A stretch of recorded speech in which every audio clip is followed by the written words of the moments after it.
அஸ்ஸலாமு அலைக்கும். மீன் கிரேவி எப்படி செய்கிறதுன்னு பார்க்கலாமா? அதுக்கு முதல்ல ஒரு பாத்திரம் வச்சு கொஞ்சமாக எண்ணெய் சேர்த்து அதில் கொஞ்சம் மிளகு, ஜீரகம், சின்ன வெங்காயம், கருவேப்பிலை, சின்னதாக ஒரு இஞ்சி துண்டு எல்லாம் சேர்த்து இது 1 கிலோ மீனுக்கு உள்ள பக்குவம் அப்படி வறுத்து எடுத்துக்கணும். வதக்கி தனியாக எடுத்துக்கணும். இதை நம்ம அரைச்சிக்கணும். மிக்ஸி ஜாரில் சேர்த்து நல்லா நைஸாகவே அரைச்சிக்கலாம்.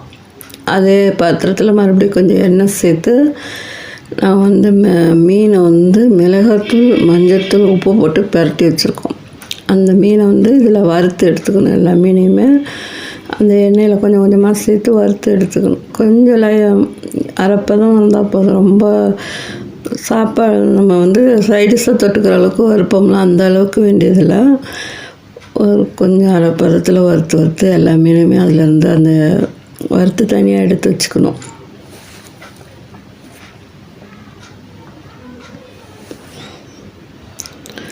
அந்த எல்லா மீனுமே அப்படி சேர்த்து வறுத்துட்டு நம்ம அதே பாத்திரத்தில் அந்த கிரேவி செஞ்சிடலாம். அது எல்லாமே வறுத்து எடுத்தாச்சு.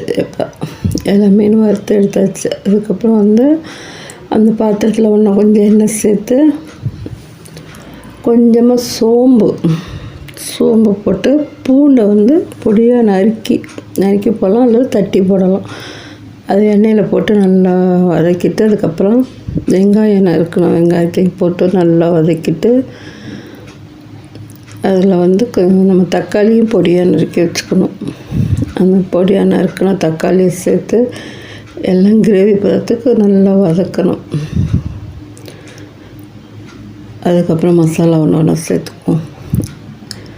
இதில் மசாலான்னு பார்த்திங்கன்னா மஞ்சத்தூள், மிளகாய்த்தூள், மல்லித்தூள், இதுதான் இதுக்கு மசாலா. இப்போ அரைச்சி வச்ச அந்த வெங்காயம் இது மஞ்சத்தூள், இது உப்பு போட்டு வதக்கிட்டு அதுக்கப்புறம் மிளகாய்த்தூள், மல்லித்தூள், குழம்பு மல்லி, சும்மா சாதா மல்லித்தூள், தனி மல்லித்தூள் அது 1 ஸ்பூன் போட்டு இது எல்லாமே 1 கிலோ மீனுக்கு தேவையான பொருள் எல்லாம் சேர்த்து வதக்கிட்டு இந்த அரைச்சி வச்சோம்ல வெங்காயம், மிளகு, ஜீரகம், கருவேப்பிலை, அது இஞ்சி போட்டு அரைச்சி வச்சுருக்கோமா அந்த கிரேவியும் சேர்த்தணும். அது ரொம்ப வதக்க வேண்டிய அவசியம் இல்லை. ஏன்னா அது ஏற்கனவே நம்ம வதக்கி தானே அரைச்சோம். அதை சேர்த்து தண்ணி சேர்த்து அந்த மசாலா வாசனங்கள்லாம் குறையிற அளவுக்கு மூடி போட்டு ஒரு 5 நிமிஷம் கொதிக்க விட்டால் போதும். 5 நிமிஷம் கொதித்ததுக்கப்புறம் அதை என்னென்னு பார்க்கலாம். இப்போ 5 நிமிஷம் ஆயிடுச்சு. அதுக்கப்புறம் கிரேவி நல்லா பக்குவமாக இருக்குது. அந்த கிரேவியில் இப்போ நம்ம என்ன சேர்க்கணுன்னா ஒரு ஸ்பூன் கம்மியாகவே ஒரு 3/4 ஸ்பூன் சர்க்கரை சேர்க்கணும்.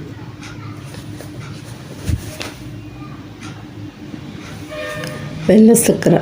அதில் ஒரு லெமன் அப்படி புழிஞ்சு அந்த லெமன் சாறு அதையும் சேர்த்து, இதுக்கு புளியெல்லாம் சேர்க்க வேண்டியதில்லை. லெமன் சாறு தான் புளிப்புக்கு சேர்த்து நம்ம வறுத்து வச்சுருக்க மீனை போட வேண்டியது.